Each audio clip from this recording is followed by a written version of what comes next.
Hi, welcome to the Richard Gabili YouTube channel, and for today's tutorial, I will be teaching you on how to adjust move repeat scanning on iPhone X. But first, kindly subscribe to this channel and don't forget to hit the subscribe button and the bell to notify you for the new updates. And let's start.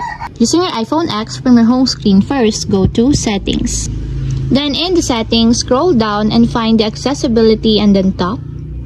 Then in this part in the accessibility, scroll down again and go to physical and motor section and then tap the switch control. Then in the switch control, go to timing section and then tap the move repeat.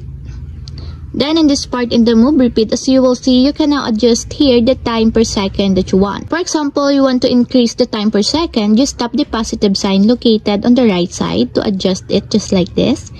And if you want to lessen or decreases the time per second of your move repeat, just tap the negative sign located on the left part.